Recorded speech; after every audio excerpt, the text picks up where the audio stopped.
Welcome to One People One Reef, the podcast that echoes the vibrant voices of our youth and the wisdom of our elders. I'm Slade Lina, your host. As we explore the world of reefs, culture, science, and stories on the outer islands of Ulithi Atoll, Micronesia. We hope this podcast provides unique perspectives and vital conversations of the life beneath and above the waves, sharing how Micronesian culture has thrived alongside these ecosystems for generations.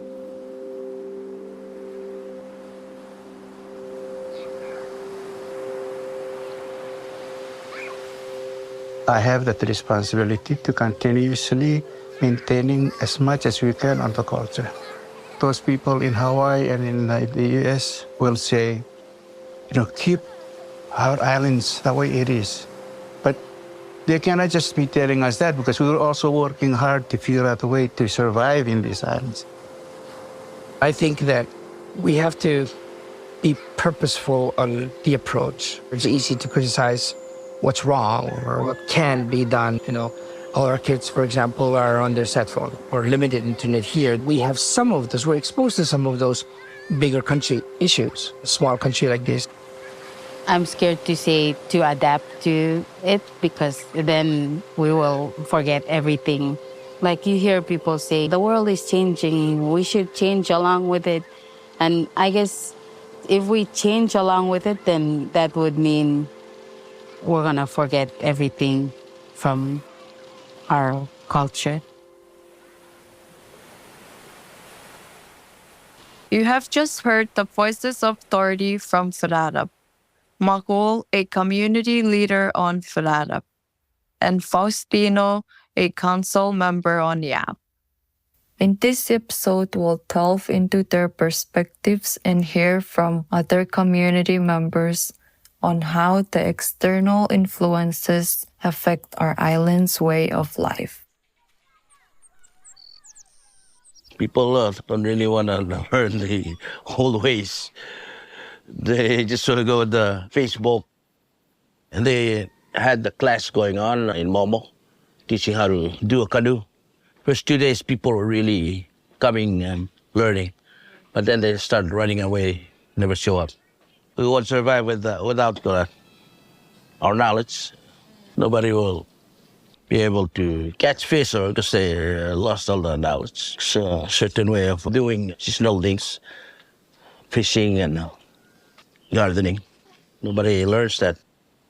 When I graduated from the Outer Island High School, boys were all wearing shoes, girls were all topless. Bitter nut was not even chewed in Ulithi. After graduation, I kind of worked around Hawaii for a while. When I came back, the classrooms are all bitter nut spit all over the place. And then everybody wearing tops, all the girls, and boys' pants, shorts. What makes me sad, because I was not expecting that number of years that I was away, and upon returning, I find that to be change. Technology and recent access to the internet are altering traditional ways of life, especially among the younger generation. The outer island community is finding ways to integrate new practices with traditional values to ensure both survival and cultural continuity. Others who go out, get their education, and then they see different culture and lifestyle that they like better. And foreigners that come and we admire them because they're different and then we copy them. Even now you can see it adapting those styles, like with their haircut and their attire. It's all changing. This wasn't our traditional, but it's because of watching movies and influence of the outside world. The glamorous living, the rich life, everything is easy and you don't have to break a sweat. The things that look cool to the young people. And we cannot stop or go back to that lifestyle long time ago with, all tradition. Because we also want to get educated and go outside. The whole population that's out there, they stayed back. There will be not enough space for us to live on the island. So a lot of them are there. When they come back, you won't fit on the island. So I think it's meant to be. There's a disconnect between the youth and the elders. I think about that, and I think about how do we creatively address this in a way if they're going to be on their devices. Why not go get reef data on a device? And so I think that to be purposeful is crucial for the few of us who may have had that upbringing and very special education passing to us. And so how do we be the front of this battle? What solution can we recommend to these communities and actually act on? If we could find like a nice line, here, this is where we stop, and then let's not go past this line. But then to save it, and also something that would match us now. Because, our culture and customs, it's like they help us, they prevent stuff from happening. But I think we can make a new culture or new tradition that will match this age.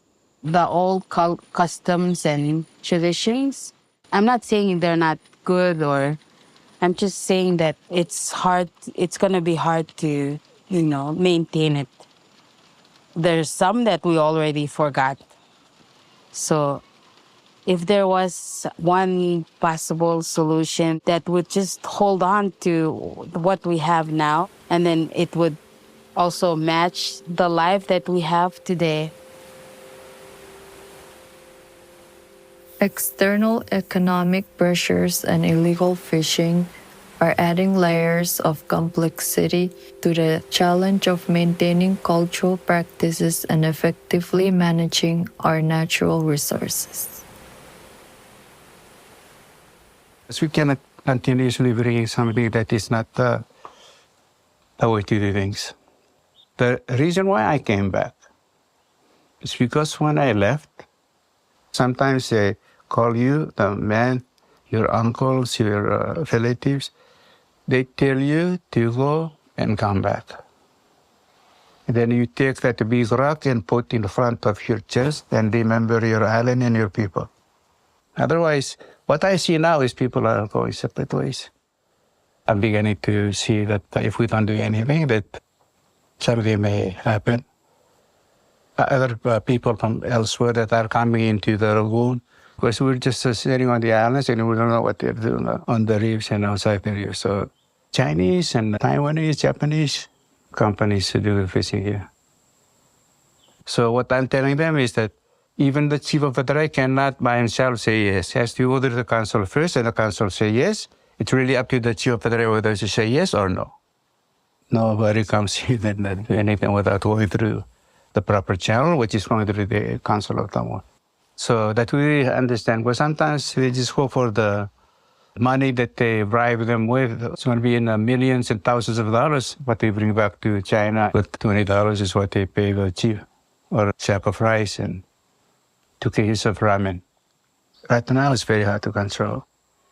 It's going to be more and more toward becoming just like from Hawaii or on the States. Finding innovative ways to blend our culture values with modern lifestyles is essential to bridge the growing gap between our traditional practices and contemporary life. We have a chance to be able to help educate folks that may be 40 years behind us today. We share some common challenges like, climate change will affect all these low islands. But some cultural wisdom, this stuff I'm describing now that I can't fully describe, still exists in these neighboring islands. Satawal will have navigation Satwal like Papamao, known for Papamao, will have navigation probably for a long time because they're still practicing it today, but importantly, they don't have the very, very easy access that we have in Ulithi that eliminates the need for canoes. The impact of technology here, we have much more access than everybody else in the chain.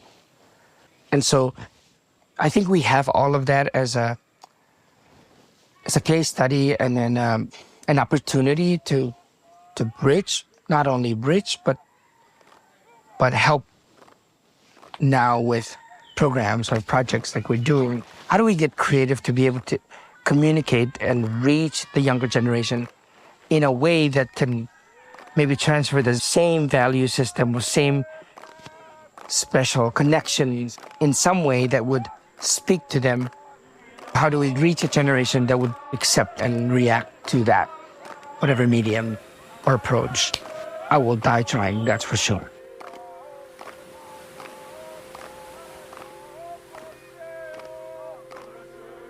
Thank you for joining us on One People One Reef, the podcast. Your support and engagement are the tide that carries us forward as we celebrate the intricate balance of life within our oceans and the cultures that have safeguarded them for centuries. This podcast is a One People One Reef production, created by the media team, supported by National Geographic, and narrated by me, Slate Lahalishiyar. Our collaborative efforts combine indigenous knowledge with Western science, address rapid environmental changes, and elevate local leadership in conservation. To learn more, visit onepeopleonereef.org. If you've been moved by today's stories, stay connected by subscribing to our newsletter and following us on social media. Thank you.